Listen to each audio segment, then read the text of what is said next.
ഭാവിയിൽ ഈ കുംഭമേള അഥവാ മഹാമാഘം എങ്ങനെ കൊണ്ടു നടക്കും എന്നുള്ളതിൻ്റെ ഒരു സംക്ഷിപ്ത അവിടെ അറിയാതെ ആണെങ്കിലും ആവിഷ്കരിക്കപ്പെട്ടു. എന്ന് വെച്ചാൽ അതിൻ്റെ പലത് പറഞ്ഞ കൂട്ടത്തിൽ ഒരു പ്രത്യേകത തോന്നിയത്, മുൻകൂട്ടി മുമ്പ് പറഞ്ഞ പോലെ ഷെഡ്യൂൾ ചെയ്തിട്ടല്ലെങ്കിലും ഈ സത്സംഗങ്ങൾ, ഈ ആശയ സംവാദങ്ങൾ, ഇത്തരം കാര്യങ്ങൾ ഇതിൻ്റെ കൂടെ നടന്നു.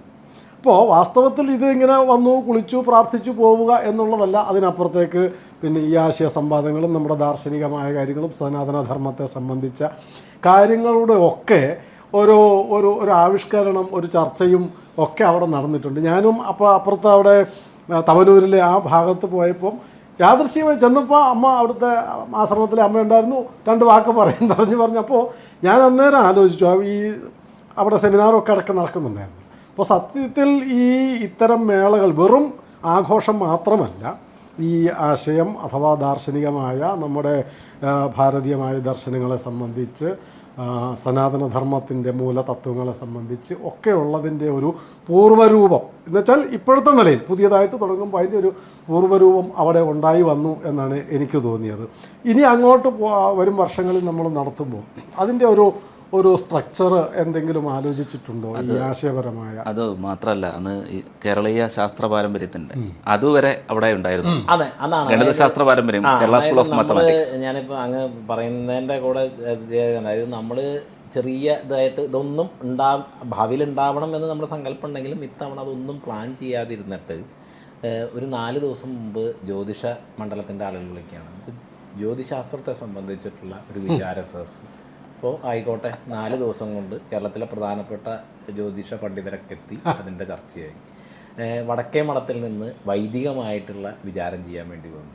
ശിക്ഷ ഉദ്യാന്യാസിൻ്റെ വിനോദ് മാഷ് വിളിച്ചിട്ട് അദ്ദേഹം പറയുകയാണ്, നമുക്ക് ഒരു വൈജ്ഞാനിക സദസ്സ്. അപ്പോൾ പഴയ മാഘം എന്ന് പറഞ്ഞാൽ മാഘത്തിൻ്റെ വിദ്വത് സഭയാണ്. നമ്മൾ ഇന്നത്തെ ഭാഷയിൽ പറഞ്ഞാൽ കേരളത്തിൻ്റെ PhD കൊടുത്തിരുന്ന സ്ഥലം. ഒരു സിദ്ധാന്തം പ്രാമാണികമാകുന്നത് മാഘത്തിൻ്റെ വിദ്വത് സഭ അംഗീകരിക്കുമ്പോഴാണ്. അതെ അതെ. ഇപ്പം പരഹിതം പോലുള്ള ജ്യോതിശാസ്ത്രത്തിലെയൊക്കെ കാലഗണനയൊക്കെ സംബന്ധിച്ചിട്ടുള്ള പ്രധാനപ്പെട്ട പരികല്പനകൾ പ്രാമാണികമാകുന്നത് മാഘത്തിൽ. അപ്പോൾ ഓരോ പഴയ ഗ്രന്ഥങ്ങളിലൊക്കെ ഇന്ന മാഘത്തിൽ അംഗീകരിച്ചത് എന്നുള്ള രീതിയിലുള്ള പ്രമാണമായി. അപ്പോൾ ആ ഒരു തലത്തിലേക്ക് നമ്മൾ വേണമെന്ന് നമുക്ക് തോന്നിയിരുന്നു. പക്ഷെ നമ്മളെ സംബന്ധിച്ചിടത്തോളം പ്രായോഗികമായിട്ട് പക്ഷെ അത് ഓരോരുത്തർ വന്ന് അത് ചെയ്യുകയാണ്. വളരെ അതിൻ്റെ എല്ലാ പരിമിതികളും ഉണ്ടായിരുന്നു, പക്ഷെ അത് പൂർണ്ണമായി. മറ്റൊന്ന്, ഈ നമ്മുടെ അനുഷ്ഠാനങ്ങളുടെ ഒപ്പം, അതായത് ഈ എല്ലാ തരത്തിലും ഉള്ള എല്ലാ സമ്പ്രദായങ്ങളുടെയും അനുഷ്ഠാനങ്ങളുടെയും സന്യാസിമാരുടെ കൂടിച്ചേരലിൻ്റെയും ഒക്കെ ഒപ്പം ഈ വിദ്വത് സഭയും, അതായത് ശാസ്ത്രവിചാരവും, അതോടൊപ്പം തന്നെ ഇപ്പോൾ സിദ്ധാർത്ഥ ദവെ ഒരു ആർട്ടിക്കിൾ, പഴയ ലോകസഭയുടെ റിസർച്ച് ഹെഡായിരുന്നു. അപ്പോൾ അദ്ദേഹം ഈ മാഘ കുംഭ മേളകളെയൊക്കെ ഒരു അധിനിവേശ കാലത്ത് അതിനുണ്ടായിരുന്നൊരു ട്രാൻസ്ഫോർമേഷനെ കുറിച്ചിട്ടുള്ള ഒരു ആർട്ടിക്കിൾ ഇതിൻ്റെ പശ്ചാത്തലത്തിൽ എഴുതിയിരുന്നു. അപ്പോൾ അദ്ദേഹം അതിൽ ഉപയോഗിച്ചൊരു വാക്ക്, ബ്രിട്ടീഷ് റൂള് ഈ റിച്വലുകളെ സാനിറ്റൈസ് ചെയ്തു എന്നുള്ളതാണ്. അതെ അതെ, അതാണ് അദ്ദേഹം ഉപയോഗിച്ചൊരു വാക്ക്. അപ്പോൾ അതായത് ധർമ്മം അധികാരത്തെ നിയന്ത്രിച്ചിരുന്ന, മാർഗദർശകം നൽകിയിരുന്ന സ്ഥലങ്ങളായിരുന്നു ഇത്. ഇവിടെയാണെങ്കിൽ എല്ലാ രാജാക്കന്മാരും വന്നിട്ട് ഓല വായിക്കും ഓരോ മാഘത്തിലും. ഞങ്ങളുടെ ഒരു വർഷത്തെ പ്രവർത്തന റിപ്പോർട്ട് ആചാര്യന്മാരുടെ മാർഗനിർദ്ദേശവും വിലയിരുത്തലും വെച്ചിട്ടാണ് തുടർന്നുള്ള കാര്യങ്ങൾ മുന്നോട്ട് പോവുക. കേരളത്തിലെ ചക്രവർത്തിയെ ജനാധിപത്യമൊക്കെ നമുക്ക് വിദേശികൾ തന്നാന്നാണ് പറയുക. ഇവിടെ മാഘത്തിൽ കേരളത്തിലെ ആദ്യകാലത്തെ ചക്രവർത്തിമാരെ ഉണ്ടാക്കിയത് മാഘത്തിലെ തെരഞ്ഞെടുപ്പായിരുന്നു. 12 വർഷം കൂടുമ്പോൾ തെരഞ്ഞെടുക്കും. 12 വർഷത്തെ മാഘം അദ്ദേഹം നടത്തും. അത് കഴിഞ്ഞാൽ അദ്ദേഹം വീണ്ടും ഇലക്ഷൻ നിൽക്കുകയല്ല, വാനപ്രസ്ഥത്തിനും സന്യാസത്തിലേക്കും പോകും. പുതിയ യോഗ്യനായിട്ടുള്ള ആളെ തിരഞ്ഞെടുക്കും. അപ്പോൾ അങ്ങനെ ആ ധർമ്മവിചാരം ഈ വളരെ ചെറിയ രൂപത്തിൽ അവിടെ നടന്നു. അപ്പോൾ അങ്ങനെ ഈ ഇതിൻ്റെ നമ്മുടെ വിനോദ്ജിയൊക്കെ വന്ന സമയത്ത് അദ്ദേഹം പറയണം, അതായത് ആ പൂർണ്ണതയെ പ്രകൃതി സൃഷ്ടിച്ചു. അവിടെ എന്തൊക്കെയാണോ നടക്കണ്ടേ അതിൻ്റെയൊക്കെ ചെറിയൊരു അംശമെങ്കിലും അവിടെ സൃഷ്ടിച്ചു. അപ്പം നമ്മളിനി വരും കാലത്ത് ഇതെല്ലാം ഇത്തവണ, ഞാൻ എപ്പോഴും പറയാറുള്ളൊരു കാര്യമാണ് പലരുടെ അടുത്തും, ഇത്തവണ ഗുരുപരമ്പരയും ദേവതകളും ഒക്കെ നിന്ന് നടത്തി തന്നു. അടുത്ത കൊല്ലം ഈ പണിയൊക്കെ നമ്മൾ എടുക്കണം. എല്ലാ തവണയും അവരെ കൊണ്ട് എങ്ങനെയാ വേണ്ടതെന്ന് കാണിച്ചു തന്നു. ഇനി അത് നമ്മൾ കൃത്യമായി ചിട്ടപ്പെടുത്തി എല്ലാം അവിടെ ഉണ്ട് ഈ പറഞ്ഞ പോലെ. അപ്പം അതിനെയൊക്കെ അതിൻ്റേതായ ഗരിമയിൽ ചിട്ടപ്പെടുത്തി ആസൂത്രണം ചെയ്തു. ഇപ്പോൾ പോലീസിൻ്റെ ഒരു കണക്ക് തവണ 40 ലക്ഷമാണ് വന്നത്. അതിലൊരു 80% സൗത്ത് ഇന്ത്യൻസ് ഉണ്ടായിരുന്നു. അതായത് ആന്ധ്രയിൽ നിന്നും തമിഴ്നാട്ടിൽ നിന്നുമൊക്കെയുള്ള ആളുകളൊക്കെ ഉണ്ടായിരുന്നു, കർണാടകത്തിൽ നിന്നുമൊക്കെ. പക്ഷേ അതൊരു 20%. അപ്പോൾ തമിഴ്നാട്ടിൽ നിന്നൊക്കെ ചടങ്ങുകൾ വരെ ഉണ്ടായി. തായ് വീട്ട് സേർന്ന് പറയുന്നത് ഭാരതപ്പുഴയുടെ ഉത്ഭവത്തിൽ നിന്ന് മകൾക്ക് വസ്ത്രവും മധുരപലഹാരങ്ങളും ഒക്കെ ആയിട്ട് വന്നു. അപ്പോൾ അങ്ങനെയൊക്കെയുള്ള പങ്കാളിത്തമൊക്കെ വന്നു. എന്നാലും ഒരു കുറച്ച് താരതമ്യേന കുറവായിരുന്നു. അത് കേരളത്തിൽ നിന്ന് വന്ന അത്രയും തന്നെ ആളുകൾ ഇനി ഓരോ സ്റ്റേറ്റിൽ നിന്നും സൗത്തിലെ വരാം എന്നാണ് പോലീസിൻ്റെ ഒരു വിലയിരുത്തൽ. അതായത് അടുത്ത വർഷത്തെ മാഘം 1.5 കോടി തൊട്ട് 2 കോടി വരെ ആളുകൾ വന്നേക്കാം. 2028 മഹാമാഘം നമ്മളതിൽ ഭാരതത്തിലെ എല്ലാ പരമ്പരകളും ഇവിടെ എത്തിച്ചേരണം എന്നുള്ളൊരു സങ്കല്പം ഉണ്ട്. അങ്ങനെ നടന്നാൽ 10 കോടിയിലധികം ആളുകൾ ഇവിടെ വന്നേക്കാം എന്നാണ് പോലീസ് ഭാവി കാലത്തേക്ക് വേണ്ടിയിട്ട് അവരൊന്ന് വിലയിരുത്തിയിരിക്കുന്നത്. അപ്പോൾ അത് എന്താവും, എത്ര ആൾ വരും എന്നുള്ളതല്ല. നമ്മളെ സംബന്ധിച്ചിടത്തോളം ഇനി മാഘത്തിൻ്റെ കൃത്യമായി നമ്മൾ പ്ലാൻ ചെയ്ത് അത് എങ്ങനെയൊക്കെയാണ് ഭംഗിയായി നടക്കേണ്ടത്, അതിനോരോന്നിനും പറ്റുന്ന ആളുകളെ കാര്യങ്ങളെയൊക്കെ ഏൽപ്പിച്ച് എല്ലാ പരമ്പരകളുടെയും എല്ലാ ആചാര്യന്മാരുടെയും ഒരു നേതൃത്വത്തിൽ അത് അതിൻ്റെ പൗരാണികമായിട്ടുള്ള അതേ ഗരിമയോടെ പ്രൗഢിയോടെ നടന്നു പോവുക എന്നുള്ളതാണ് സങ്കല്പം. ഇപ്പോൾ ഒരു ഏപ്രിൽ, ഇന്നത്തെ സാമാജിക വ്യവസ്ഥ കൂടി അതുകൊണ്ട് ബന്ധപ്പെടുന്നതുകൊണ്ട് ഏപ്രിൽ ഒരു തെരഞ്ഞെടുപ്പ് കഴിഞ്ഞാൽ നമ്മൾ അതിൻ്റെ അപ്പോൾ ഇനി കഴിഞ്ഞ ഇത് അന്ന് നടന്നത്, അതായത് ഇപ്പോൾ നടന്നതെന്ന് വെച്ചാൽ നമ്മൾ പെട്ടെന്ന് തീരുമാനിച്ചു, എല്ലാം വന്നു ചേർന്നു, തീരുമാനിച്ചിട്ടേ ഇല്ല. അതെ, ഇന്റർവ്യൂവിൽ അന്ന് അതിന് മുന്നേ നടന്ന ഇൻ്റർവ്യൂവിൽ പറഞ്ഞിരുന്നു. അതായത് ഈ മഹാമാഘം എന്ന് പറയുന്നത് വിദ്വത് സഭയും അതെല്ലാം അതിൻ്റെ കൂടെ ഉണ്ടായിരുന്നു. പക്ഷേ ഇതൊന്നും നമ്മൾ നേരത്തെ പ്ലാൻ ചെയ്തില്ല, പക്ഷേ അതെല്ലാം അതിൻ്റെ കൂടെ നടക്കുക വരെ ചെയ്തു. അപ്പോൾ അതുകൊണ്ട് ഇനിയുള്ളത് അതിൽ നടന്നു എന്ന് മാത്രമല്ല, ഭാരതത്തിലെ മുഴുവൻ വിദ്വാന്മാരുടെയും പ്രതിനിധികൾ, വൈസ് ചാൻസലർമാർ, സ്കോളേഴ്സ്, ഇവരൊക്കെ അവിടെ പങ്കെടുത്തു. അതൊന്നും മുൻകൂട്ടി തീരുമാനിച്ചതല്ല. അല്ല, ഇതിൽ വേറെ ഒരു പ്രത്യേകത കണ്ടത്, ഈ ഇത്രയും ലക്ഷം 40-40 ലക്ഷം ആൾക്കാർ വരുന്നു, പരിമിതമായ സൗകര്യങ്ങളും സ്ഥലങ്ങളും, പക്ഷേ ഇത്രയും വലിയ ഒരു ആൾക്കൂട്ടവും ജനസഞ്ചയം അവിടെ ഉണ്ടായിട്ട്, ഇപ്പം നമ്മുടെ നാട്ടിൽ ചെറിയ ഗാനമേള നടക്കുന്നിടത്ത് പോലും കൂട്ടത്തല്ലും ബഹളവും അപകടങ്ങളും ഒക്കെ ഉണ്ടാകുന്നു. അപ്പോൾ ഈ ഇത്രയും ജനസംഖ്യ വന്നിട്ടും അവിടെ അങ്ങനത്തെ ഒരു അലങ്കോലമോ ഈ ആധ്യാത്മികതയുടെ ഭക്തിയുടെ ഒരു സവിശേഷതയായിട്ട് എനിക്ക് തോന്നിയത്, സ്വയം അച്ചടക്കം പാലിക്കുകയാണല്ലോ. അത് മറ്റെവിടെ ഉണ്ടാകത്തില്ല, ബാക്കി പോലീസ് നിയന്ത്രിക്കുകയാണ്. ഇവിടെ ഞാനും കണ്ടു, പോലീസുകാർ അവിടെ എവിടെയൊക്കെ ഇങ്ങനെ വെറുതെ വടിയും പിടിച്ച് നിൽക്കുന്നുണ്ടെന്നല്ലാതെ തീരെ കുറവായിരുന്നു. ഇത്രയും ജനം വരുന്നിടത്ത് വരേണ്ട പോലീസൊന്നും അല്ല. ഒരു ഉത്സവ സ്ഥലത്ത് 10,000-15,000 പേര് വരുന്നിടത്ത് 100 കണക്കിന് പോലീസുണ്ട്.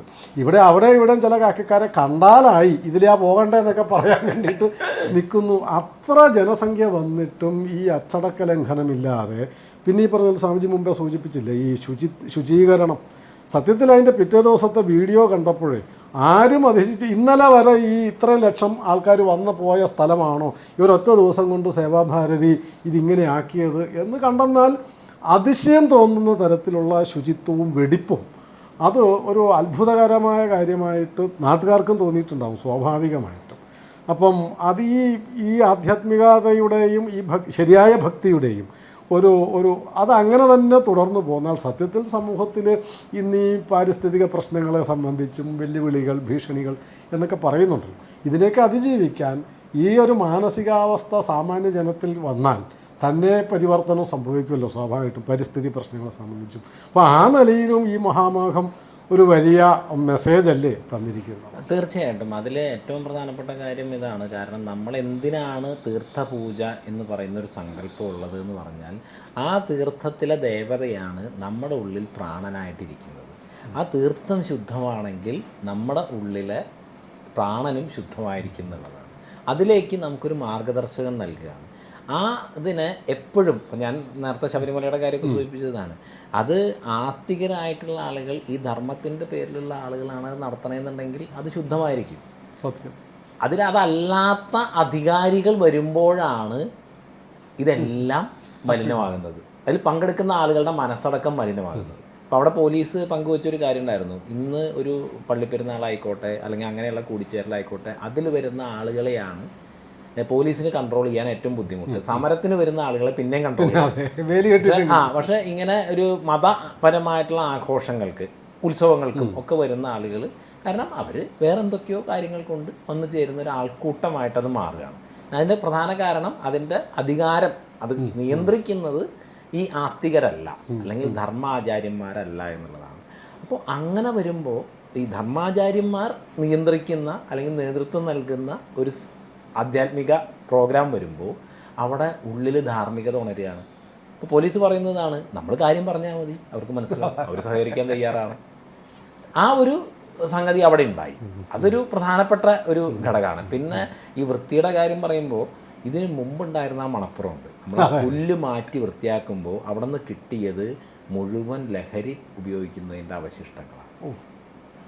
ആ പുൽക്കാടുകൾ മുഴുവൻ അതിൻ്റെ ഒരു കേന്ദ്രമായിട്ട് മാറിയിരിക്കുകയായിരുന്നു. അത് ക്ലീൻ ചെയ്തൊരു കാര്യം പുറത്ത് കാണാത്ത ചിത്രങ്ങളും പുറത്ത് കാണാത്ത അനുഭവമാണ്. അപ്പോൾ നമ്മൾ ആ പുല്ല് മാറ്റിയ ഇതിന് വേണ്ടിയിട്ട് തയ്യാറാക്കിയ സ്ഥലം. അപ്പോൾ അങ്ങനെ കിടന്നിരുന്ന ഒരു നിളാതീരത്തെ കൂടിയാണ് നമ്മളിങ്ങനെ മാറ്റുക എന്ന് പറയുന്ന ഒരു സംഗതി ഉണ്ടായി. വേറെ ഒരു കാര്യം, ഇത് തുടങ്ങുന്നതിന് മുമ്പ് ഇതിങ്ങനെ നടക്കാൻ പോകുന്നു എന്നൊക്കെ വന്ന മറ്റൊരു പ്രചരണം മലപ്പുറത്താണ്. അപ്പോൾ അവിടെ വന്ന ഇത് മുസ്ലിങ്ങൾക്ക് പ്രശ്നമാകും, അവരിതിനെ എതിർക്കും, തടയും എന്നൊക്കെ പറഞ്ഞ ഒരു വർഗീയമായ ചേരിതിരിവിനുള്ള ശ്രമം ചില തൽപര കക്ഷികളുടെ ഭാഗത്തു നിന്നുണ്ടാവും. അത്തരം പ്രചരണങ്ങൾ ഉണ്ടാവുകയും ചെയ്തു. സത്യത്തിൽ അങ്ങനെ ഉണ്ടായില്ല എന്ന് മാത്രമല്ല, അത് കഴിഞ്ഞ് ചില ആൾക്കാരുടെ അഭിമുഖങ്ങളും ഒരാൾ പറയുന്നുണ്ടായിരുന്നല്ലോ, ഞങ്ങൾ നിങ്ങളെ തേടി വരികയാണ്, അടുത്ത വർഷവും ഇത് കൂടുതൽ ഭംഗിയായിട്ട് നടക്കണം എന്ന് പറഞ്ഞ് മുസ്ലിം കച്ചവടക്കാരടക്കം ഇത് വരികയും അനുമോദിക്കുകയും, സേവാഭാരതിയുടെ ആൾക്കാർ എവിടെയാണ്, എൻ്റെ എന്തെങ്കിലും ഒന്ന് കൊടുക്കണം എന്നും പറഞ്ഞിട്ടൊരു മുസ്ലിം വ്യാപാരി വരുന്നതിൻ്റെ ഒരു വീഡിയോ ഒക്കെ കണ്ടു. അപ്പോൾ സത്യത്തിൽ സാമാന്യ ജനത്തിൻ്റെ ഇടയിൽ ഈ വിഭജനമില്ല, ഒരു പാരസ്പര്യം ഉണ്ട്. അതിനെ ഉണർത്താനും ഉയർത്താനും കഴിഞ്ഞാൽ സത്യത്തിൽ നമ്മളീ പറയുന്ന, നമ്മളെന്ന് വെച്ചാൽ പുറമേ ഈ രാഷ്ട്രീയക്കാർ പറയുന്ന വിഭജനങ്ങളോ വിദ്വേഷങ്ങളോ ഉണ്ടാവാത്ത ഒരു യോജിച്ച് നിന്ന് ജീവിക്കുന്ന ഒരു സമൂഹം കേരളത്തിലല്ല മുഴുവൻ ലോകത്തിനും മാതൃകയായിട്ട് ചെയ്യാൻ കഴിയുന്നതാണ്. അതിൻ്റെ ഒരു പശ്ചാത്തലം പോലെ തോന്നി ഈ ആദ്യത്തെ പ്രചരണവും ഫലത്തിൽ അനുഭവവും. അതെ, അല്ല, ഇതിൽ ഈ ഭാരതത്തിൽ ജനിച്ച എല്ലാവരും, ഹിമാലയം തൊട്ട് കന്യാകുമാരി വരെയുള്ള എല്ലാവരുടെ ഉള്ളിലും സനാതനധർമ്മമാകുന്ന സംസ്കൃതിയുടെ വിത്തുണ്ട്. അത് രാഷ്ട്രീയ സ്വഭാവമുള്ള രാഷ്ട്രീയ ദർശനങ്ങളോ മതദർശനങ്ങളോ മലിനമാക്കുന്ന പ്രശ്നമേ ഉള്ളൂ.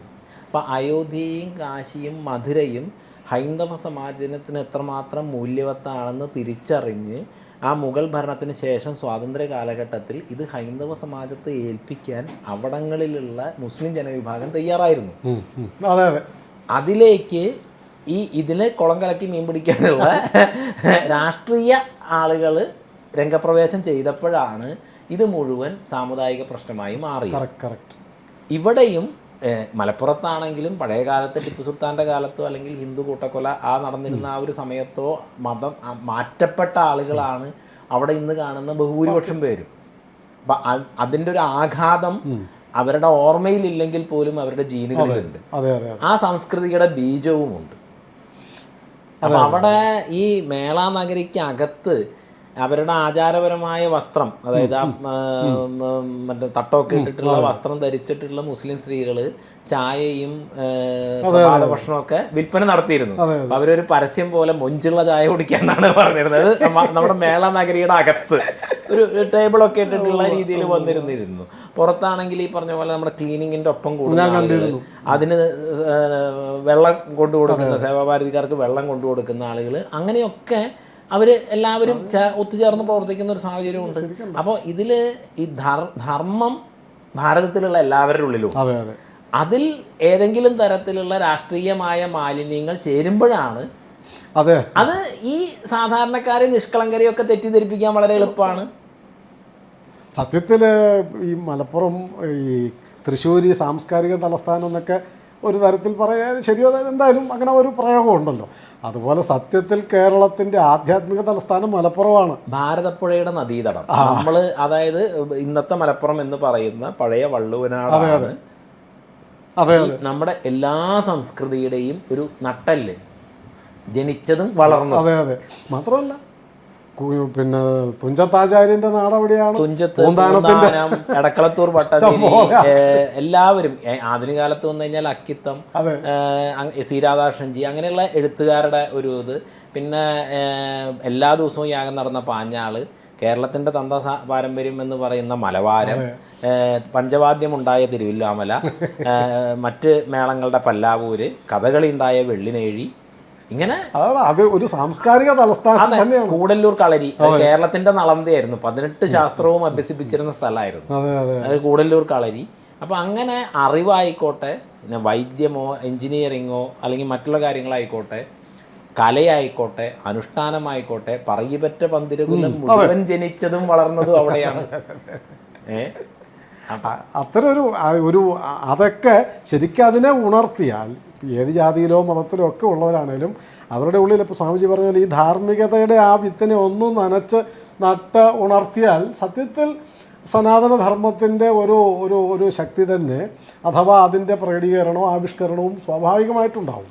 അതിന് ഈ നമ്മുടെ ഈ മഹാമാഘം, ഈ കുംഭമേള അഥവാ ഈ തിരുനാവായ മാമാങ്കം എന്നുള്ളത് വലിയ ഒരു പ്രയോജനമാണ് ഉണ്ടാക്കിയിരിക്കുന്നത്. സത്യത്തിൽ ശരിക്കും ഇതിൻ്റെ ഒരു ഭാവി കേരളമാണ് ഈ മാഘത്തെ ശരിയായി വിലയിരുത്തേണ്ടത് എന്നാണ് തോന്നുന്നത്. സത്യം. അത് ഈ 2025 പ്രയാഗിൽ പോയപ്പോൾ നമുക്ക് തോന്നിയത് ഒരു ഹിന്ദുത്വത്തിൻ്റെ ഉത്സവം എന്നതിനപ്പുറം ഒരു ഭാരതീയതയുടെ ഉത്സവമായിരുന്നു അവിടെ കണ്ടത്. അത് കേരളത്തിൽ എന്ന് കാണാൻ കഴിയും. രണ്ടല്ല, അതുകൊണ്ടാണ് അത് ഒന്നായത്. അപ്പോൾ അത് കേരളത്തിൽ എന്ന് കാണാൻ കഴിയും എന്നുള്ളൊരു ചിന്ത നമുക്ക് അന്ന് പോയവർക്ക് ഒരുപാട് പേർക്ക് തോന്നിയിട്ടുണ്ട്. അതിൻ്റെ ഒരു രൂപം നമുക്കിവിടെ ദർശിക്കാൻ കഴിഞ്ഞു. അതിനൊപ്പം തന്നെ നേരത്തെ പറഞ്ഞ പോലെ എല്ലാ പാരമ്പര്യങ്ങളും എല്ലാ ശാസ്ത്രങ്ങളും വരുന്നൊരു സാഹചര്യവും ഉണ്ടായി. അപ്പോൾ ഇത് ഇനിയുള്ള കാലത്തേക്ക് എങ്ങനെയാണ് ഇത് പ്ലാൻ ചെയ്തിരിക്കുന്നത്? ഇപ്പോൾ 2028 വലിയ പ്രോഗ്രാമെന്ന് പറഞ്ഞു. അപ്പോൾ അതൊക്കെ എത്ര ദിവസമായി ഉണ്ടാവുക? അപ്പോൾ അടുത്ത വർഷം എങ്ങനെയാണ് ഇതിൻ്റെ പ്ലാൻ? പൂർണ്ണമായിട്ടുള്ള മാഘം ഒരു മാസമാണ്. അത് ഭാരതത്തിൽ 2 സ്ഥലത്താണ് നടക്കുക. ഒന്ന് പ്രയാഗ്രാജിൽ, പണ്ട് പൗരാണികമായിട്ട് 2ാമത്തെ സ്ഥലം തിരുനാവായി. ഇത്തവണ നമ്മൾ ഈ പരിമിതികൾ കാരണം അതിലെ ഒരു പക്ഷം മാത്രമാണ് എടുത്തത്. പക്ഷെ ഇത് അടുത്ത തവണ പൂർണ്ണമായിട്ടും മാഘം ഒരു മാസം മുഴുവനായിട്ട്, പൗഷപൗർണമി തൊട്ട് മാഘപൗർണമി വരെ ഉള്ള ഒരു സമയം പൂർണ്ണമായിട്ട് എന്നുള്ള നിലയിൽ മാഘം ആചരിക്കാനാണ്. പിന്നെ നമ്മൾ പ്രയാഗിലൊക്കെ ആണെന്നുണ്ടെങ്കിൽ 2 പരമ്പരയിൽ മാഘം കണക്കാക്കും. പൗർണമി തൊട്ട് പൗർണമി വരെ പൂർണ്ണാന്തം ആയിട്ടും അമാവാസി തൊട്ട് അമാവാസി വരെ അമാന്തമായിട്ടും. അപ്പോൾ അത് അങ്ങനെ വരുമ്പോൾ ഈ 2ഉം കൂടി ചേർന്ന് വരുമ്പോൾ 45 ദിവസം വരും, പൗഷപൗർണമി തൊട്ട് ശിവരാത്രി വരെ. അപ്പോൾ ആ പൂർണ്ണമായിട്ടുള്ള സമയമാണ് പ്രയാഗിലൊക്കെ ഇത് നടക്കുന്നത്. അപ്പോൾ അതേ രീതിയിലേക്ക് ഈ തിരുനാവായ മാഘ മഹോത്സവത്തെയും നമ്മൾ കൊണ്ടുവരിക എന്നുള്ള നിലയ്ക്കാണ് ചിന്തിക്കുന്നത്. അതിൽ കൽപ്പവാസം ചെയ്യുക എന്ന് പറയുന്ന വിശിഷ്ടമായിട്ടൊരു ആചാരമുണ്ട്. അതായത് ഈ മാഘം ഒരു മാസം മുഴുവൻ ഒരു തീർത്ഥത്തിനരികിൽ താമസിച്ച് ദിവസവും തീർത്ഥസ്നാനം ചെയ്ത് നിങ്ങളുടെ ആചരണം എന്തോ ആയിക്കോട്ടെ, ജപമാകാം, പാരായണമാകാം, അഗ്നിഹോത്രം പോലെ എന്തെങ്കിലും നിത്യാനുഷ്ഠാനങ്ങളുണ്ടെങ്കിലോ അല്ലെങ്കിൽ പ്രത്യേക പൂജകളുണ്ടെങ്കിലോ അതാവാം, അത് ചെയ്ത് ജീവിക്കുന്നത് ഒരു കൽപ്പം തപസ് ചെയ്ത ഫലമാണ് എന്നുള്ളതാണ്. ഒരു ഇതെന്ന് പറഞ്ഞാൽ നമ്മുടെ മാന്യ ഹരിയേട്ടനുമായിട്ട് അവസാന ദിവസങ്ങളിൽ ഒന്ന് സംസാരിച്ചത് ഈ കൽപ്പവാസത്തെ കുറിച്ചായിരുന്നു. നമ്മൾ വാരണാസിയിൽ നിന്നാണ് വരുന്നതെന്ന് അതുള്ളതുകൊണ്ട് ഇത് ഇങ്ങനെ സംസാരിക്കുന്നതിൻ്റെ ഇടയിൽ സംസാരിച്ചത്. അപ്പോൾ ഇവിടെ ഈ ഒരു സങ്കല്പം നമ്മുടെ അവിടെ തുടക്കത്തിൽ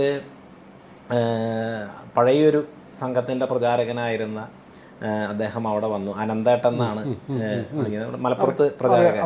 അപ്പോൾ അദ്ദേഹം വന്നു കഴിഞ്ഞിട്ട് പറഞ്ഞു, അദ്ദേഹം പ്രചാരമായിരിക്കുന്ന കാലത്ത് മാധവ്ജി അദ്ദേഹത്തെയും കൊണ്ട് തിരുനാവായി വന്നപ്പോൾ ഈ മാഘത്തിൻ്റെ പൗരാണികതയെക്കുറിച്ച് പറയുകയും പിന്നെ അത് സാമൂരിപ്പാടൊക്കെ വരുന്ന സമയത്ത് യുദ്ധമൊക്കെ ആയി പോയി. അതായത് ഈ തൃശ്ശൂർ പൂരത്തിന് ചിലപ്പോൾ വെടിക്കെട്ടപ്പോഴൊക്കെ ഉണ്ടായിരുന്നു വരും. ചിലപ്പോൾ അവിടെ മറ്റേ എക്സിബിഷൻ നടക്കുന്നുണ്ട്, പക്ഷേ എക്സിബിഷനോ വെടിക്കെട്ടപ്പോഴോ അല്ല തൃശ്ശൂർ പൂരം. അതുപോലെ സാമൂരിപ്പാടും വള്ളുവക്കോനാതിരിയും തല്ലുകൂടിയതല്ല മാമാങ്കം, അത് മാഘമാണ്. ആ പ്രൗഢിയോടെ ഇവിടെ വീണ്ടും ഈ നിളാതീരം ഉണരും. അതൊന്നും കാണാൻ ചിലപ്പോൾ നമ്മൾ ഉണ്ടാവില്ല എന്നേ ഉള്ളൂ. അപ്പം അത്രയും തപസ് അവിടെ ഉണ്ട്. ആ തപസ്സുകളുടെ സങ്കല്പത്തെ യാഥാർത്ഥ്യമാക്കാവുന്ന തരത്തിൽ ഇങ്ങനെ കൽപ്പവാസം എന്ന് പറയുന്ന തപസ് ചെയ്യാനും പിന്നെ മറ്റുള്ള എല്ലാ തരത്തിലുള്ള അനുഷ്ഠാനപരമായിട്ടും ധാർമ്മികപരമായിട്ടും ശാസ്ത്രവിചാരമായിട്ടും ഒക്കെയുള്ള കാര്യങ്ങൾ എല്ലാ പരമ്പരകളുടെയും നേതൃത്വത്തിൽ നടക്കുന്ന രീതിയിലും നമ്മൾ സംവിധാനം ചെയ്യുക എന്നുള്ളതാണ്. അത് പ്രയാഗ്രാജിലൊക്കെ ഉള്ള പോലെ തന്നെ അഖാഡകളുടെ സന്യാസിമാരുടെ നേതൃത്വത്തിൽ അതിനൊരു സ്ഥിരം സംവിധാനവും കഴിയുന്നത്ര പൊതു സംവിധാനങ്ങൾ സർക്കാരിൻ്റെയൊക്കെ സൗകര്യങ്ങളും കാര്യങ്ങളൊക്കെ, കാരണം വലിയൊരു മാറ്റം സമാജത്തിലും ഉണ്ടാവും. കാരണം എക്കോണമിയെ ബൂസ്റ്റ് ചെയ്യും, എല്ലാ തരത്തിലും അത്രത്തോളം കഴിയുന്നത്ര അവരുമായിട്ട് സഹകരിച്ചുകൊണ്ടുള്ള പൊതു സംവിധാനങ്ങളിൽ കൂടെയും മാഘം ചിട്ടപ്പെടുത്തുക എന്നുള്ള നിലയ്ക്കാണ് ഇപ്പം നമ്മൾ ആലോചിക്കുന്നത്. ഇപ്പം യാദൃശ്ചികമായിട്ട് ഈ പറഞ്ഞ പോലെ മുൻകൂട്ടി പ്ലാൻ ചെയ്യാതെ തന്നെ 2 ഘട്ടം ഉണ്ടായിരുന്നല്ലോ. തവനൂർ ഈ സ്നാനഘട്ടം എന്ന് പറയുന്നത് തവനൂർ ഇപ്പുറത്തുണ്ട്. സത്യത്തിൽ അത് പറഞ്ഞ പോലെ ഒരു പ്ലാനിൻ്റെ ഭാഗമല്ല, പക്ഷെ അങ്ങനെ സംഭവിച്ചു. അപ്പോൾ വരും കാലങ്ങളിൽ എനിക്ക് തോന്നുന്നു ഈ പറഞ്ഞ പോലെ 3 കോടിയും 10 കോടി ആൾക്കാർ കൂടുതൽ വരുമ്പം ഈ ഇപ്പോൾ പറഞ്ഞ ഈ കൂടുതൽ ദിവസത്തിൻ്റെ ഒരു അത് പ്രയോജനം ഈ ഇത് സാന്നിധ്യം കൂട്ടാൻ പറ്റും. അതുപോലെ ഘട്ടവും വേണമെങ്കിൽ കൂട്ടാൻ പറ്റും. തിരുമൂർത്തി മല തൊട്ട് ഈ തിരുമൂർത്തി സംഗമം വരെയുള്ള പ്രധാന ഇപ്പം അങ്ങേക്ക് കൂടുതൽ ആ ഭാഗത്ത് നിന്നുള്ളതായതുകൊണ്ട് തൃത്താല യജ്ഞേശ്വരം, തിരുമിറ്റക്കോട്, തിരുവില്ലാമല, ഇതെല്ലാം അവിടെ പഞ്ചതിരു പ്രശസ്താചാന്ന് അങ്ങനെ എന്തോ ഒരു ഇതുള്ളതാണ്. അപ്പം ഇതെല്ലാം ചേർന്ന് വരുന്ന ഒരു വലിയ ആധ്യാത്മിക യാത്രയായിട്ട് അവിടുത്തെ ദേവതാ സങ്കേതങ്ങൾ ഇപ്പം തന്നെ അവിടെയുള്ള എല്ലാ സ്ഥലങ്ങളിലും ക്ഷേത്രങ്ങളിൽ വലിയ തിരക്കും വലിയ വരുമാനവുമായിരുന്നു. 3 വർഷത്തെയൊക്കെ വരുമാനമാണ് അവിടെ ഓരോ ക്ഷേത്രങ്ങളിലും ഒരു ദിവസം വന്നത്. കൊല്ലത്തിൽ 2 വട്ടം തുറന്നിരുന്ന ഭണ്ഡാരങ്ങൾ എല്ലാ ദിവസവും തുറക്കുകയായിരുന്നു.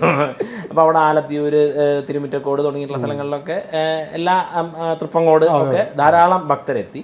അപ്പോൾ ഇതെല്ലാം ബന്ധിപ്പിച്ചുകൊണ്ട് ഒരു ചെറിയ ഭാരതം, ഹിമാലയം തൊട്ട് കന്യാകുമാരി വരെ എന്ന് പറയുന്ന പോലെ ത്രിമൂർത്തി ഹില്ല് തൊട്ട് ത്രിമൂർത്തി സംഗമം വരെ നമുക്ക് കാണാൻ പറ്റും. എല്ലാ ദേവതകളും അവിടെയുണ്ട്. അപ്പോൾ ഇതെല്ലാം ചേർന്നുകൊണ്ടുള്ള ഒരു മാഘമായിട്ട് ഭാവിയിലേക്ക് അത് മാറും.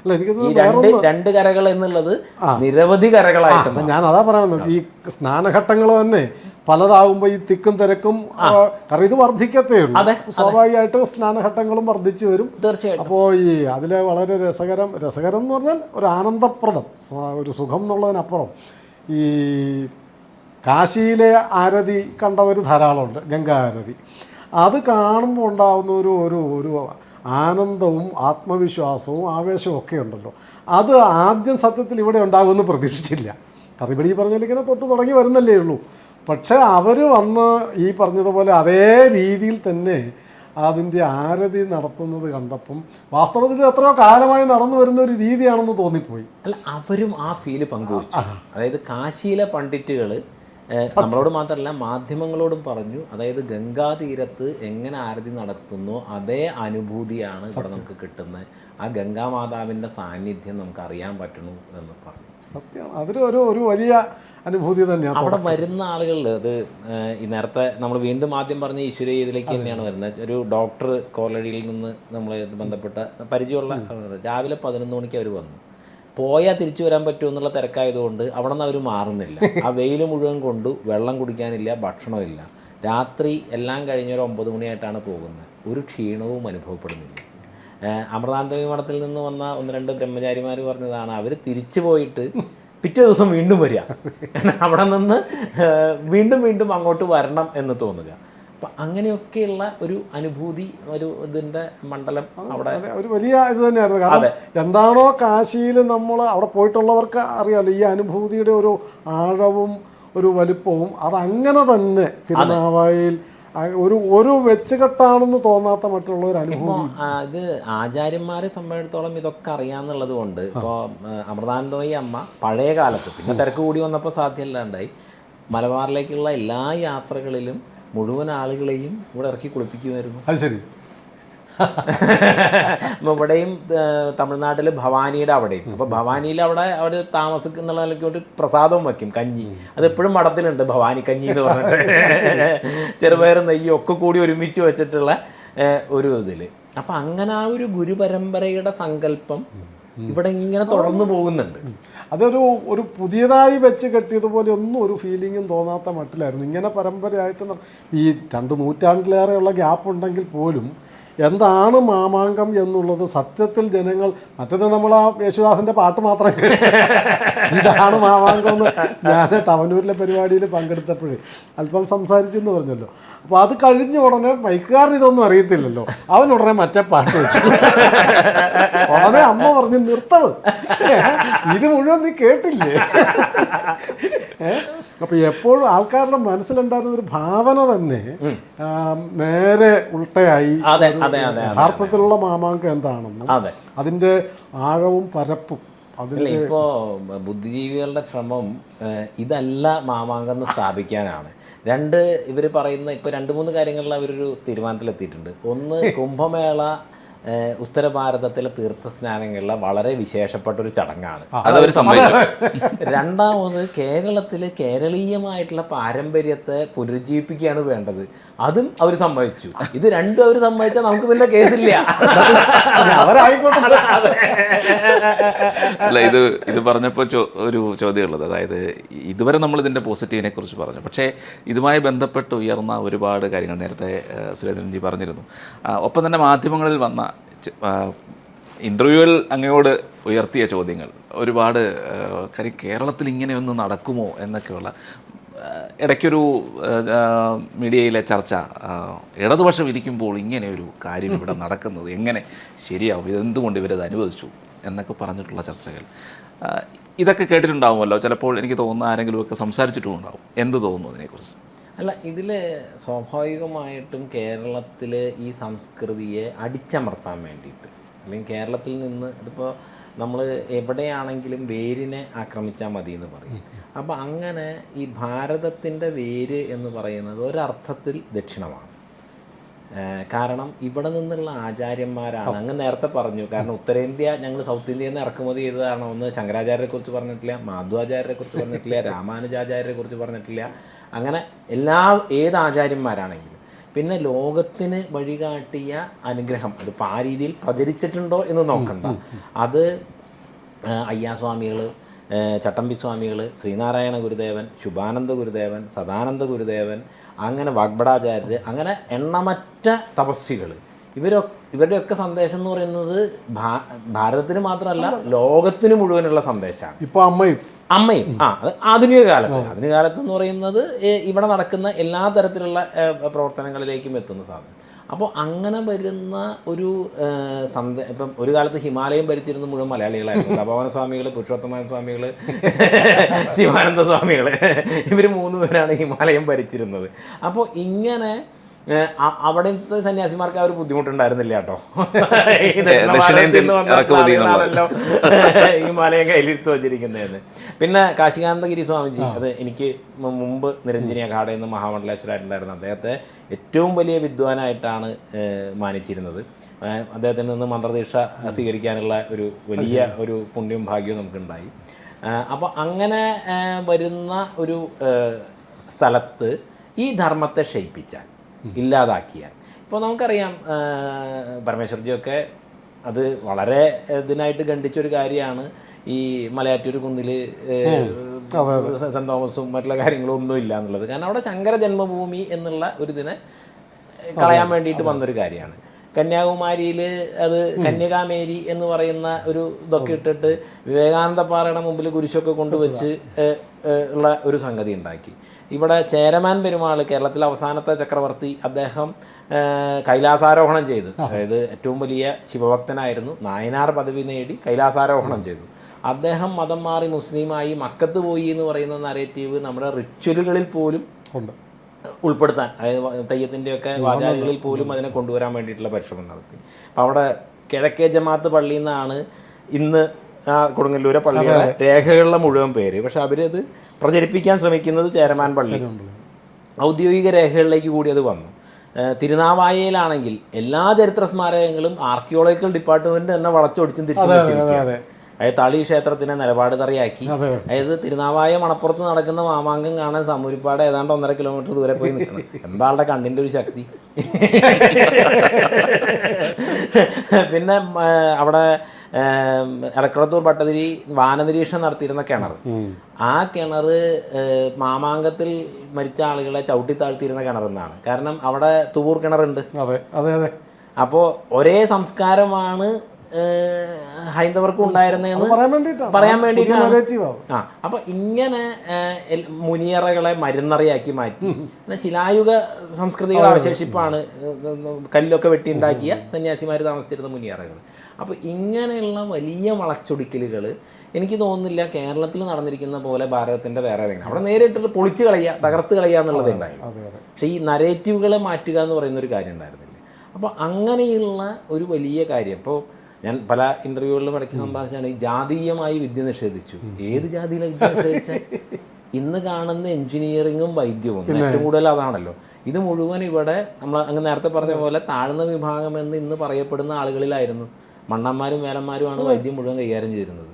ആശാരി മൂശാരി കൊല്ലം തുടങ്ങിയിട്ടുള്ള ആളുകളാണ് എഞ്ചിനീയറിംഗ് മുഴുവൻ കൈകാര്യം ചെയ്തിരുന്നത്. ഇന്നത്തെ ഒരു സിവിൽ എഞ്ചിനീയർ പ്രൊഫസർക്ക് പ്ലാൻ ഇല്ലാതെ കൊണ്ട് 4 മുറിയുള്ളൊരു വീട് പണിയാൻ പറ്റില്ല. അപ്പോഴാണ് 3 4 തലമുറ എടുത്തിട്ടുള്ള ആശാരിമാരായിട്ടുള്ള ആചാര്യന്മാർ ഈ താഴെ ഇട്ടിട്ട് പണിത് ഗജപൃഷ്ടവും 16 കെട്ടും ഒക്കെ പണിയുന്നത്. ചെറിയ തെറ്റ് പറ്റിയാൽ മതി പണിതെടുത്ത പണി മുഴുവൻ വെച്ചത്. അപ്പം ആ കണക്ക് അവരിലുണ്ട്. വേദാംഗമായിട്ടുള്ള ജ്യോതിഷം ഇന്ന് OBC കാറ്റഗറിയിൽ പെടുന്ന കണിശ, ഗണക, പണിക്ക വിഭാഗങ്ങളാണ് കൈകാര്യം ചെയ്തിരുന്നത്.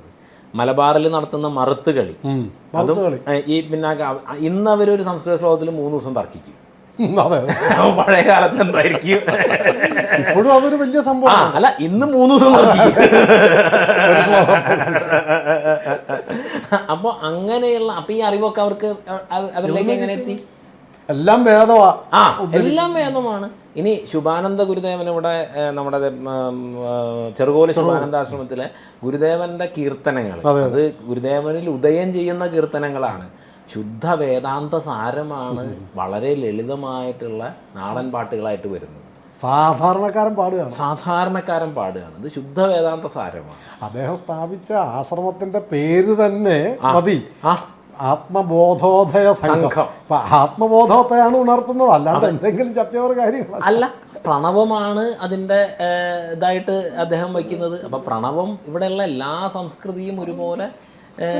അതും പറയ സമുദായത്തിൽ, ഞാൻ അറിയാൻ വേണ്ടി പറഞ്ഞു, അങ്ങനെ ഒരു സമുദായത്തിൽ ജനിച്ചൊരു മഹാചാര്യനായി മാറുകയും അത് ലോകം അംഗീകരിക്കുകയും ചെയ്യും. അതാണ് ശരിക്കും ഈ സനാതനധർമ്മവും ഹിന്ദുത്വം. അല്ല, ആ ഋഷിമാരുടെ ബലം എന്ന് പറയുന്നത് രണ്ടിടത്തുനിന്നുള്ള അടിയുണ്ടേ. ഇപ്പോഴൊക്കെ നമുക്കെന്ന് പറയുന്നത് ഒരിടത്തുനിന്നുള്ള അടി, ഇത് രണ്ടിടത്തുനിന്നുള്ള. എന്നിട്ട് അല്ല, അത് ശുഭാനന്ദ ഗുരുദേവൻ എന്ന് മാത്രമല്ല, ശങ്കരാചാര്യ സ്വാമികൾക്ക് കൂട്ടുണ്ട്. രണ്ടിടത്തുനിന്നുള്ള അടിയുണ്ട്. ശ്രീനാരായണ ഗുരുദേവനുണ്ട്. എല്ലായിടത്തും അവസാനം ശിഷ്യന്മാർ കൊടുത്ത കേസിലാണല്ലോ ഗുരുദേവനുള്ളിടത്താണ് കോടതിയിൽ നിന്ന് രാജാവിന് വിധി പ്രഖ്യാപിക്കേണ്ടി വന്നത്. അപ്പം അങ്ങനെയാണ് ആ ആചാര്യന്മാർ അത്ര ബലത്തിലാണ്. അതിന് അവർക്കൊരു സംശയം ഉണ്ടായില്ല. കൂടെയുള്ളവർ തള്ളി പറയുന്നുണ്ടോ, കൂടെ ഉണ്ടോ, ആരുണ്ടോ, ധർമ്മമാണ് ഭൂമിയിൽ പുലരേണ്ടത്, അതിന് ഞാൻ എൻ്റെ എല്ലാ പരിശ്രമവും എല്ലാ തപസ്സും സമർപ്പിക്കണമെന്ന് ആ പൂർവാചാര്യന്മാർക്ക് ഒരു സംശയം ഉണ്ടായിരുന്നില്ല. അവരുടെ യഥാർത്ഥത്തിലുള്ള ശിഷ്യർക്ക് സംശയമില്ല.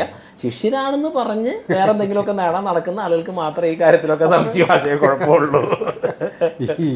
ഈ ഗുരുദേവൻ തന്നെ ഒരു കാര്യം പറഞ്ഞു വെച്ചിട്ടുണ്ട്, ദൈവാധീനത്തിന്. ദൈവാധീനം വെച്ചാൽ നമ്മുടെ പുതിയ തലമുറയ്ക്ക് വേണ്ടി ശങ്കരന്റെ മതം തന്നെയാണ് നമ്മുടെ മതം. അത് പറഞ്ഞില്ലായിരുന്നെങ്കിലോ, അതെ, അത് പറഞ്ഞില്ലായിരുന്നെങ്കിൽ അല്ലെങ്കിൽ തന്നെ മതാതീത സന്യാസി എന്നാണല്ലോ ശങ്കരൻ വേറെ, ശങ്കരന്റെ നേരെ എതിർവശത്താണ് ഗുരുദേവനെ പ്രതിഷ്ഠിക്കാൻ പുതിയ ബുദ്ധിജീവികൾ ശ്രമിക്കുന്നത്. പക്ഷെ ഗുരുവിനൊരു ഈ ത്രികാലജ്ഞാനിയാണല്ലോ, അതുകൊണ്ട് നാളെ ഇത് അബദ്ധം പറ്റണ്ട ആർക്കും.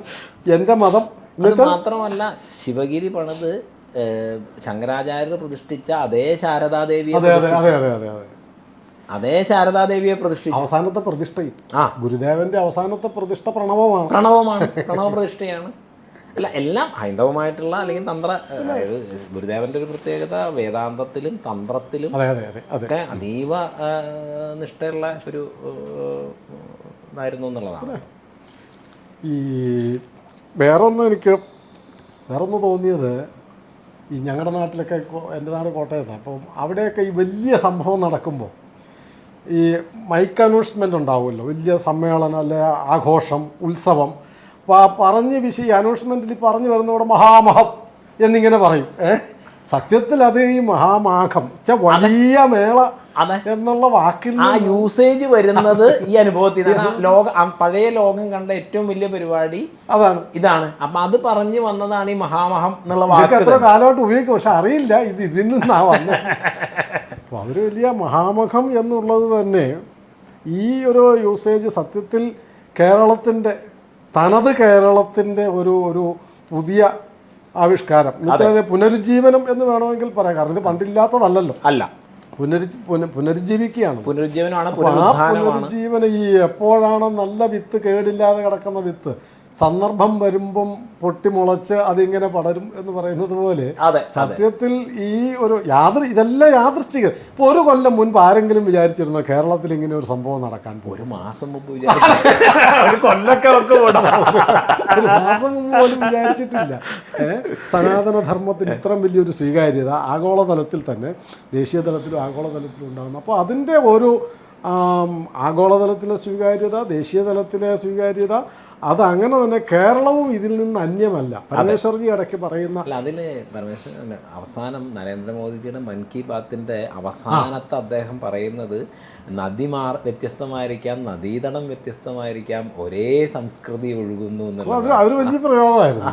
ഈ പരമേശ്വർജി ഇടയ്ക്ക് പറയുന്നൊരു വാക്കുണ്ടായിരുന്നു, ഈ കേരളമില്ലാത്ത ഭാരതം അപൂർണമാണ്, ഭാരതമില്ലാത്ത കേരളം മൃതവുമാണ് എന്ന് പറയുമായിരുന്നു. എന്ന് പറഞ്ഞാൽ ഇത് വേറെയാണെന്ന് ഇടയ്ക്ക് ആൾക്കാർ വെറുതെ പറയുന്നുണ്ടെങ്കിലും സത്യത്തിൽ ഇതിൻ്റെ ആത്മാവ് അതിൻ്റെ ഈ സനാതനധർമ്മത്തിൻ്റെ നാരായ വേരിൽ തന്നെ മുഴുകിയിരിക്കുകയാണ്. കേരളാചാരപ്രിയ. അതെ, അതുകൊണ്ട് ഈ ശങ്കരാചാര്യർ പറയുന്നുണ്ടല്ലോ മറ്റേ ദ്രവിഡ ശിശു എന്നൊരു പ്രയോഗം ഉണ്ടല്ലോ. ഇതൊന്ന് എത്ര വിഭജിക്കാൻ ശ്രമിച്ചാലും ഈ വിഭജിച്ച് മാറ്റിയിട്ട പിന്നെ വീണ്ടും പെട്ടെന്ന് കൂടിച്ചേരും എന്ന് പറയുന്ന ഒരു അവസ്ഥ, ആ ഒരു ഭാവാത്മകമായ ഒരു ഉൾക്കരുത്ത്, ഉൾക്കരുത്ത് അത് എന്താ എന്ന് തിരിച്ചറിയാനും മലയാളികൾക്ക് പ്രത്യേകിച്ചും തിരിച്ചറിയാനും ഈ മഹാമാഹം അതുകൊണ്ട് കഴിഞ്ഞു എന്നുള്ളതൊരു അതിശയം തന്നെയാണ്. അപ്പോൾ അതിനു മുമ്പ് അവർ തുടക്കത്തിൽ പറഞ്ഞാൽ ഒരു നിമിത്തമായി സ്വാമിജി മാറി എന്ന് പറയുന്നത്. അല്ല, പക്ഷെ അതിൽ ഒരു തുടക്കം എന്ന് പറയുന്നതേ നമുക്ക് പറയാനുള്ളൂ. ഇത് കഴിഞ്ഞ് എല്ലാവരും വന്ന് ഈ നേരത്തെ കൊച്ചുകുട്ടി ആ ഒരു പേപ്പർ എനിക്ക് പറക്കാനുള്ള ആരോഗ്യമുള്ളൂ എന്ന് പറഞ്ഞു കഴിഞ്ഞാൽ അത് പിറക്കി സ്വന്തം നിയോഗം നിർവഹിക്കുകയാണ്. അവസാനം എല്ലാവരും ചേർന്ന് നടത്തുന്ന ഒന്നായി അത് ഒരു യജ്ഞം പോലെ യജ്ഞം തന്നെയായി. അതെ. അല്ല, അവിടെ നടന്ന ഒരു കാര്യം ഞാൻ സത്യത്തിൽ അറിഞ്ഞിട്ടില്ല.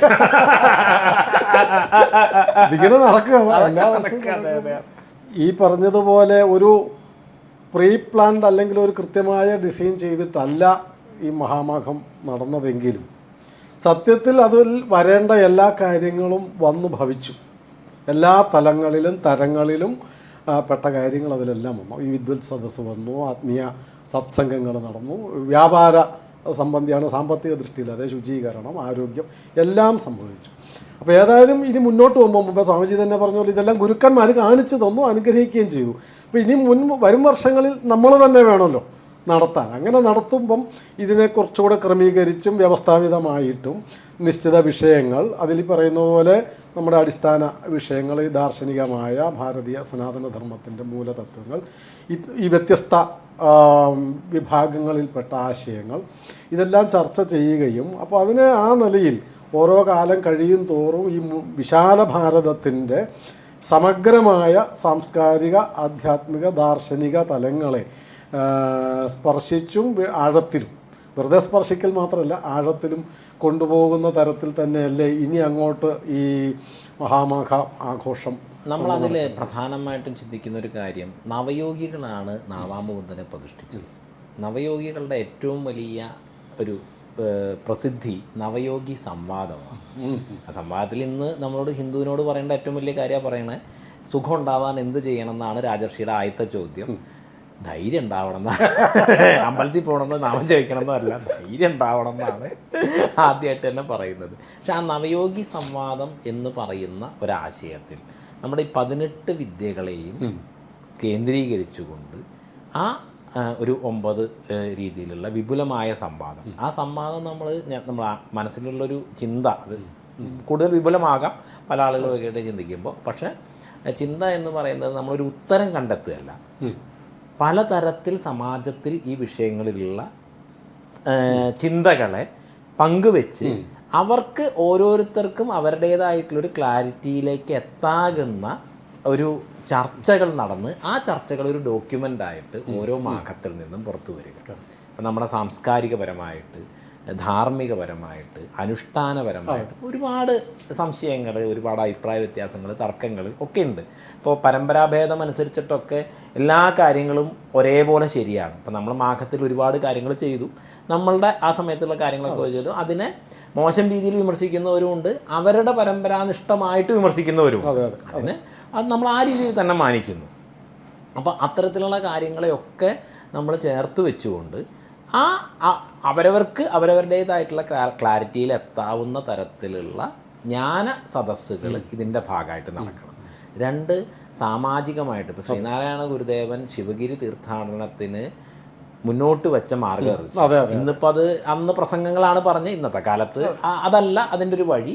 പക്ഷെ ആ ആശയത്തെ ഉൾക്കൊണ്ടുകൊണ്ട് സമാജത്തിൽ ഇതിൻ്റെ പ്രതിഫലനം ഉണ്ടാകുന്ന രീതിയിൽ കാര്യക്രമങ്ങൾ തുടർന്നു പോകണം.